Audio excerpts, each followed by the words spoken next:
Saint-Étienne. Actionnaire en grâce et en bénédiction, après plusieurs mois d'engagement, quelque chose de bon et de beau est sorti de terre. Prémisse d'un bel ouvrage dédié à la troisième personne de la Sainte Trinité. Vas-tu baisser les bras en si bon chemin? Non. La cathédrale Saint-Esprit de Grand-Bassam doit voir le jour et cela dépend de toi. Ta contribution est encore attendue au numéro mobile suivant. Orange Monnaie 67 47 47 77, Move Monnaie 52 39 07 07, MTN Monnaie 85 97 97 10. Partenaire en grâce et en bénédiction, ton engagement est la force et la fierté de Mère Église. Nous sommes avec le père Digue Blé Constant, curé de la paroisse Saint-Esprit de Moqueville. C'est cette paroisse qui abrite le site du chantier de la construction de la cathédrale Saint-Esprit de Grand-Bassam. Il est aussi le responsable de la commission chargée de la recherche des fonds, chargée de la recherche de la stratégie, chargée de la communication sur la stratégie adoptée pour recueillir les fonds. Si aujourd'hui vous entendez telle opération, c'est sous sa coupole. Si aujourd'hui vous entendez telle action, c'est à sa demande. Si aujourd'hui vous entendez tout ce qui se fait, tout ce qui se dit autour de la construction de la cathédrale Saint-Esprit de Grand-Bassam, c'est sous son gardiennage. C'est l'ange gardien des travaux à côté du petit ouvrier qu'est Monseigneur Raymond Awa, qui lui-même est le chef de chantier. Nous sommes avec lui et nous lui avons demandé, nous lui avons tendu le micro pour nous donner l'état des lieux de la construction de la cathédrale Saint-Esprit de Grand-Bassam, qu'est-ce qui a été fait, comment réagissent les diocésains, comment réagissent les chrétiens, quels sont, ou quelle est, s'il avait une question à poser, quelle est la question qu'il souhaiterait poser et en même temps à laquelle il souhaiterait répondre pour qu'il y ait plus de personnes qui adhèrent au projet. Il y en a. Hein. Ceux qui ont adhéré au projet sont nombreux, mais il y a comme une sorte de lenteur, de relâchement qui pourrait mettre en péril l'évolution de ce chantier. Mais qui croit en Dieu, qui croit en Christ ressuscité, ne peut qu'être positif à l'égard, vu l'état d'avancement des travaux. C'est avec ce monsieur que nous sommes. Bonjour mon père. Bonjour Pierre. Tu es Pierre, je bâtirai mon église sur cette pierre. Bien évidemment, je voudrais te dire merci pour le travail, pour tout ce que tu fais à la radio et sur le chantier, les images, l'appel que tu continues de lancer toujours. Je voudrais te dire merci. Je voudrais aussi dire merci à tous et à chacun. Mais avant de pouvoir lancer un appel, je pense que chacun est quand même concerné. Avant de pouvoir lancer donc cet appel, je voudrais encourager tous les chrétiens et même les non-chrétiens, tous ceux qui ont foi en Dieu d'une manière ou d'une autre et qui subissent aujourd'hui cette crise, cette pandémie, tous dans nos familles, dans nos entreprises, dans notre société, dans tout le monde. Et nous subissons cette pandémie, nous regardons les chiffres qui grimpent, les morts de partout, les prêtres qui meurent, les laïcs qui meurent, et l'Église qui est confinée. Nous regardons tout cela. Je voudrais partager avec vous, ensemble, nous partageons cette souffrance, et comme le Christ aussi partage notre souffrance, je voudrais vous rassurer pour dire que le Christ jamais ne pourra nous abandonner dans ces temps aussi difficiles, puisqu'il est venu partager notre souffrance, et la preuve c'est qu'il est ressuscité pour nous montrer que au-delà de la souffrance, au-delà de la passion, il y a la vie qui jaillit, qui fleurit. En vous disant cela, c'est pour continuer de partager l'espérance, parce qu'une vie n'est jamais finie. Tant qu'il y a la vie, il y a l'espoir. C'est dans cette période, des gens viennent toujours pour regarder les travaux de la cathédrale comme leur souffle. Ils pensent qu'ils peuvent toujours continuer à contribuer. Je voudrais dire merci à ces personnes. Mais merci à ces personnes qui viennent dans cette crise, faire des dons, des offrandes, 500 000, 5 millions, et ils continuent de croire à ce projet. Ils continuent de croire en Dieu tout court. Et donc je voudrais, comme eux, nous dire que la maladie peut pas être, la pandémie ne peut pas mettre frein à notre vie. Ce serait mettre frein à l'existence de Dieu. Or, ce n'est pas possible. Je ne pense pas que vous pensiez cela, que une maladie met fin à l'existence de Dieu. Non, parce que c'est un passage pour nous tous. Demain sera meilleur. Et donc, continuons donc à soutenir le projet de la construction de la cathédrale. Vos efforts ne sont pas vains parce que vous verrez certainement des images que la cathédrale pousse. Les piliers sont en train de monter. Depuis cette crise, les ouvriers sont à l'ouvrage. La société qui est chargée des grosses œuvres est toujours à l'ouvrage, elle ne s'est jamais éteinte. Et donc, nous sommes là, nous regardons les ouvriers et sur ce soleil continuer de monter les piliers, de monter les murs de la cathédrale qui sont tous en béton. Et je voudrais donc vous dire que les travaux continuent, que la cathédrale continue de monter et de prendre de l'allure. Elle devient très belle. Toi aussi, continue d'apporter ta contribution. Ne baisse pas les bras. Le peu que tu auras, passe à la radio, passe sur ta paroisse. S'il y a une possibilité, si le secrétariat est ouvert, passe là, vois ton curé, continue d'honorer ton engagement. Si tu es de passage à Bassam, il y a cette possibilité de passer sur la cathédrale, le bureau de la cathédrale, pour faire ton offrande. C'est au prix de la solidarité et de la continuité constante, de la fidélité en Jésus-Christ que nous pouvons gagner, n'est-ce pas, le combat de cette construction. Or, c'est vrai qu'on ne finira pas totalement avant de penser à la célébration, mais on aura fait, n'est-ce pas, le gros du boulot. C'est ce que je voudrais partager avec vous. Nous, au quotidien, nous voyons ces ouvriers qui travaillent. Je vais finir en disant, un paroissien qui passait, qui dit, mais mon père, mais c'est formidable. Nous voyons maintenant et nous croyons. Il dit, ah, c'est maintenant tu crois. Moi, je croyais avant. C'est maintenant tu crois parce que tu as vu. Voilà. Heureux, dira le Seigneur, ceux qui croient sans avoir vu. Et je pense que si vous croyez maintenant parce que vous voyez, ce n'est pas grave. Il faut continuer, il faut venir apporter votre pierre à l'édification de cette cathédrale. Voilà un peu le message que je voudrais partager avec vous, message d'espoir. Nous continuons de travailler. Merci mon père pour la pensée par rapport à la pandémie et toutes ses conséquences. Mon père, d'aucuns disent et pensent qu'on ne prie pas assez pour accompagner nos actions de collecte de fonds pour la construction de la cathédrale par la prière. Je crois savoir que sur votre paroisse, tous les dimanches, il y a une prière qui est dite pour... Et vous avez organisé en CEB ou en mouvement un temps de prière pour confier le chantier de la cathédrale au Seigneur. Dites-nous quelques éléments.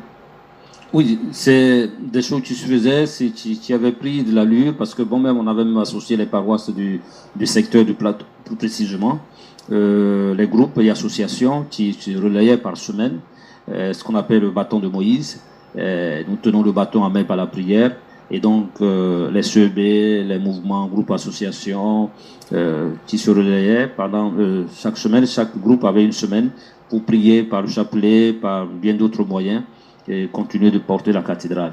Bien sûr, le projet est porté par le comité et la commission spirituelle de la construction de la cathédrale, et donc depuis des années nous faisons cela.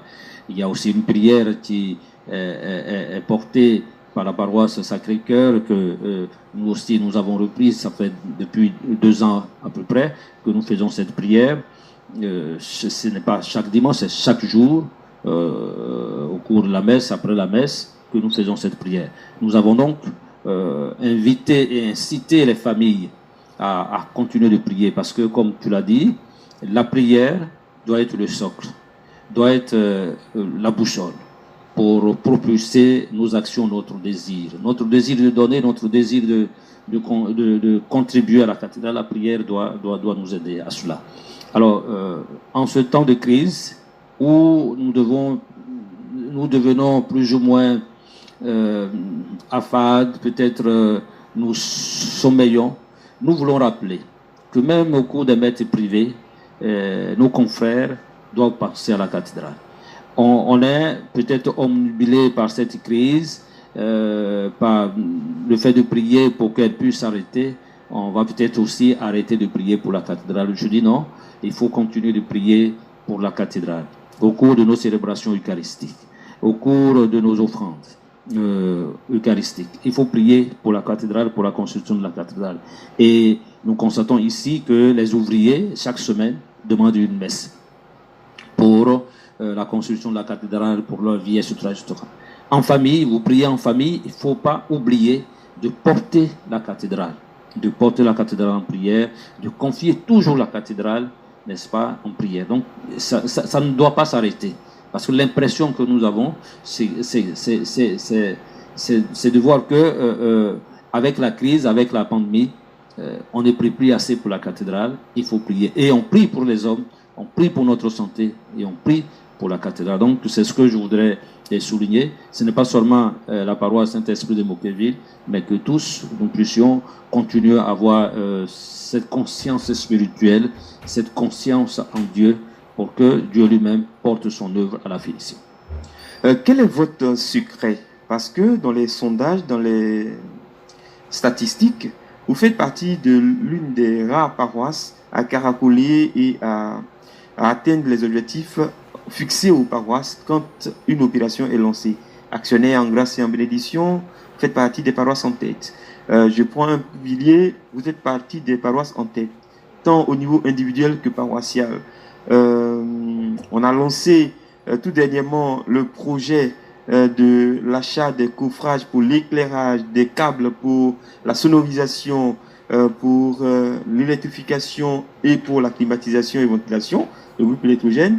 Vous faites partie des 2 paroisses qui tout de suite avaient pris une action globale en disant nous nous engageons à prendre un tel point ou tel lot. Quel est votre secret, mon père? Le secret, c'est le désir de pouvoir construire la cathédrale. Les gens diront, ben écoute, c'est ta paroisse, c'est tes chrétiens qui sont sur place, mais ce n'est pas évident. Parce qu'il faut vouloir. Il faut le vouloir, et cette volonté-là, elle est réelle, elle se lit dans les actions, dans les actes que les paroissiens posent. Ils voient, c'est vrai, ils voient la construction monter, mais ils ont confiance en Dieu. Et ce n'est pas la première œuvre, ils ont construit le presbytère. Et donc, c'est une question de foi et c'est une question de détermination. Avoir la foi, croire que ce que nous le faisons pour Dieu. Je pourrais être ailleurs et mobiliser les chrétiens pour y arriver. Mais ce n'est pas moi, c'est la foi des chrétiens, c'est la détermination des chrétiens, des paroissiens.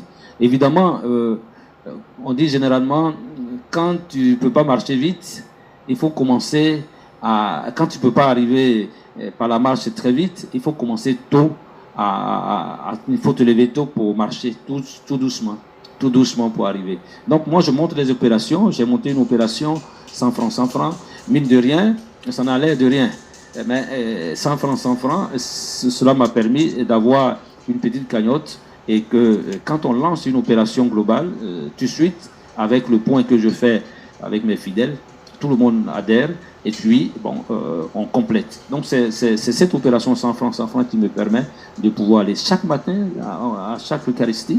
Les chrétiens viennent, ils donnent leurs 100 francs. Ceux qui passent de façon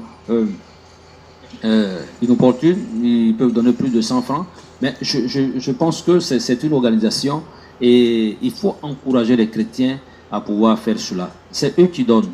Donc, bien sûr, il y aura toujours des oppositions, mais ce n'est pas cela qui est important. C'est le cœur de ceux qui croient et c'est leur foi-là qui s'exprime par les différentes opérations. Donc, c'est ce que je voulais dire. En disant cela, je veux dire que je veux penser à tous ces paroissiens qui, en plus de ce qu'ils font sur la paroisse de façon collective, de façon, j'allais dire, fraternelle ensemble, de ce que nous faisons, qui s'engagent individuellement. Parce que c'est ça qui est formidable. Ils sont engagés individuellement à payer quelque chose, leur cotisation propre, et ils s'engagent en plus sur la paroisse pour que la paroisse puisse honorer son engagement. Donc c'est ça qui est formidable ici. Voilà. Quelqu'un peut prendre une opération, il peut se lancer dans l'opération en prenant par exemple 1 million. Et puis on organise une collecte pour dire, bon, nous on s'engage pour 30 millions. Ils vont encore cotiser. Donc c'est ça qui est formidable. Et c'est ça que je note. C'est une question de foi et c'est une question de détermination. Quand tu n'as pas la foi, quand tu n'es pas déterminé, quels que soient les moyens que tu as, tu ne peux pas réagir. Donc voilà un peu ce que je voulais dire. On pourrait dire, et on entend dire, que vous avez les gants en or, les lunettes en diamant, parce que vos paroissiens sont les plus riches du monde et n'ont pas de complexe ou de difficultés à donner. Est-ce que vous rencontrez des difficultés dans l'exercice de vos différentes opérations quand vous les lancez? Est-ce que c'est, dès que vous dites opération 100 francs, tout le monde adhère en même temps? Quand vous dites opération 1000 francs, tout le monde adhère en même temps. Est-ce que vous ne vociférez, mais est-ce que vous ne vous fatiguez pas à le dire? Est-ce que c'est tout le monde qui adhère en même temps comme tout le monde le pense? Mes paroissiens ne sont pas riches, ils ne sont pas les plus riches du monde. Ils sont, j'allais dire, riches de Dieu. C'est ça qui est formidable. Ils sont riches de Dieu parce que c'est quand tu es riche de Dieu que tu peux te détacher du peu que tu as. Si tu n'es pas riche de Dieu, tu peux avoir les millions du monde et ne pas participer à une opération. C'est ce que j'ai constaté sur la paroisse. Ils sont riches de Dieu. Et donc, il suffit de lancer une opération avec foi, avec détermination, mais ils y adhèrent. C'est ça qui est important. Nous avons, pour la première fois, lancé l'opération. Nous avons fait une activité qu'on appelle le marathon pour la charité. Et cette marathon pour la charité nous a permis de faire la fête de la charité. Nous, on tablait sur 10 millions à peu près. Mais les paroissiens nous ont surpris. On s'est retrouvé à 35 millions. Mais parce que tous se sont levés. Tous. Pas parce qu'ils sont riches. Tous se sont levés pour prendre chacun, pour prendre un titre de 50 000, un titre de 100 000, un titre de 20 000, un titre de 30 000. C'est cela. Ce n'est pas une question d'être riche. Mais la voiture ne fait pas de la richesse. Une maison ne fait pas forcément de la richesse parce qu'on se prive de quelque chose pour avoir une maison, pour avoir une voiture, pour aller au travail. Donc les gens pensent que oui, le Saint-Esprit, ils ont voiture, madame a voiture, mais allez-y chez eux pour voir comment ils vivent. Parce que tu peux avoir une voiture, tu peux avoir une maison, mais tu as tes enfants que tu entretiens, tu as la famille que tu entretiens. Donc c'est un budget que tu gères. Donc ce n'est pas tout ton argent que tu mets dans l'église. Si tu n'as pas la foi, tu ne peux pas y arriver. Et donc c'est parce qu'ils ont la foi. Je pense que mes paroissiens ont la foi. Évidemment, tous n'adhèrent pas. Parce qu'il y en a qui ont des difficultés aussi. Et donc, mais on fait avec ceux qui, ma foi, et croient en Dieu, qui croient vraiment en Dieu et qui peut accepter de se détacher du peu. Et donc, c'est en se détachant du peu et en mettant le peu côte à côte qu'on peut arriver aux grandes œuvres. Donc, c'est ce que je peux dire. Ce n'est pas une question de gants en or, bourse en or. Évidemment, il faut croire, il faut prier et porter tout cela devant le Seigneur. Et puis bon, ça porte du fruit. D'aucuns vont jusqu'à penser que vous avez remplacé les Colomba et que tout ce qu'on collecte pour la cathédrale, ça vient directement dans la cagnotte de la paroisse Saint-Esprit de Moqueville et que c'est ce que vous utilisez pour challenger, pour prendre le devant des collectes, des cotisations. Et que vous auriez même, dans une discrétion, vous auriez même utilisé l'argent de la cathédrale qu'on ne voyait pas sortir de terre pour construire le presbytère, votre presbytère. Est-ce que les thèmes de votre presbytère, se substituer ou bien que vous êtes substitué à l'économe, est-ce que ce sont des thèmes qui sont intéressants à dire et vrais? Bon, je pense que je n'ai pas encore entendu cela, je pense que c'est pas vrai. Je pense que les gens ne disent pas cela et que c'est pas cela que les gens pensent parce que l'économie existe bel et bien et l'économie est menée de maître aujourd'hui par notre jeune frère, le Père Oba, aidé par un laïc avec le vicaire général qui font du bon travail et je pense que le travail est bien fait. Dans notre diocèse, on est organisé. Avec notre Père évêque, c'est une organisation. Et donc, on suit cette organisation. Je ne peux pas me substituer à l'économie. Et puis, ce qui est à l'économie est à l'économie. Voilà. Le Seigneur lui me dira, donnez à César ce qui est à César et à Dieu ce qui est à Dieu. Et donc, ce qui est à l'économie est à l'économie, et ce qui est pour la gestion, n'est-ce pas, de la cathédrale, revient à la cathédrale. Tout don qui revient à la cathédrale va directement dans le fond de la cathédrale. Les comptes sont partagés. Voilà, la paroisse Saint-Esprit a ses comptes. La cathédrale Saint-Esprit, la construction de la cathédrale Saint-Esprit a ses comptes. Et Monseigneur est le premier signataire. Il y a 3 signataires. Voilà. Et donc, c'est comme cela les choses se font. Et donc, mais je ne suis pas à l'origine du presbytère, donc on ne peut pas me dire que je prends l'argent de la cathédrale pour construire le presbytère et que j'ai pris l'argent de la cathédrale, qui part demander à l'aîné, le père Angueni, qui a commencé les travaux. C'est, il dit, les efforts des paroissiens. Je dis des efforts des paroissiens. Et la paroisse Saint-Esprit de Mocréville, c'est les cotisations. Et nous avons construit ce presbytère en 4 ans. En 4 ans. Ils ont cotisé. Ils sont privés. Et ils ont eu la foi. Et ils ont bâti ce presbytère-là. Donc, c'est après avoir construit, avoir livré le presbytère que Monseigneur Raymond Awa s'est appuyé sur, n'est-ce pas, ce groupe-là qui a mené les travaux pour qu'on puisse relancer les travaux de la cathédrale Saint-Esprit. Donc, je pense que c'est des choses qui se racontent, mais peut-être tu se dis, tu cours comme cela. S'ils sont pas. C'est une invention de Pierre Kipré, hein? Dites-le en même temps. Peut-être c'est Pierre Kipré qui veut tirer ma langue, mais je pense que non, les chrétiens ne pensent pas comme cela. Ce qui appartient à la cathédrale appartient à la cathédrale, ce qui appartient à la paroisse Saint-Esprit appartient à la paroisse Saint-Esprit, et nous travaillons comme cela. De toute façon, bon Seigneur veille au grain. Voilà, c'est le grand but. Il est loin, mais il est tout proche. Et donc, tout ce que nous faisons ici, il sait. Et il nous oriente, et puis c'est lui qui prend toutes les décisions, qui nous met en mouvement. Et puis bon, nous faisons ce qu'il y a à faire pour que le diocèse puisse aller de l'avant. Donc voilà un peu ce que je veux dire, que les gens aient confiance, et que les gens continuent de croire en Dieu, que les gens continuent de penser que ce qu'ils offrent, c'est pour Dieu et c'est pour construire, n'est-ce pas, les œuvres de Dieu. C'est tout ce que je peux dire. Et j'ai confiance que nous allons finir cette œuvre grâce à leur bonne foi, grâce à leur détermination, grâce à leur générosité. Et je sais, et Dieu seul sait, qu'ils sont généreux. Ne pensez pas, n'y croyez même pas, Père, que votre conclusion partielle va nous empêcher de vous poser cette question. Est-ce que vous croyez vraiment en la finition des travaux du chantier cathédral? Selon vous, est-ce que le chantier cathédral est menacé d'arrêt? Jamais. Le chantier cathédral ne pourra jamais être menacé d'arrêt. Nous allons finir de construire la maison de Dieu. Ça, c'est inévitable. Voilà. Nous allons... Parce que moi, je crois aux chrétiens. Non, je crois aux chrétiens, je crois à la formidable histoire. Non, vous remarquez, on a commencé timidement. Et puis, on pensait que bon, ça allait être difficile. Dieu suscite une âme généreuse, 2 âmes, 3 âmes, qui nous propulse, qui nous lance. Mais c'est comme cela, la construction de Dieu. Il ne faut jamais désespérer. Non, le chantier ne pourra pas s'arrêter. Les chrétiens continuent de donner. Ils voient que le travail avance. Et quand ils regardent et quand ils remarquent les efforts qui sont faits, alors eux aussi, ils font des efforts.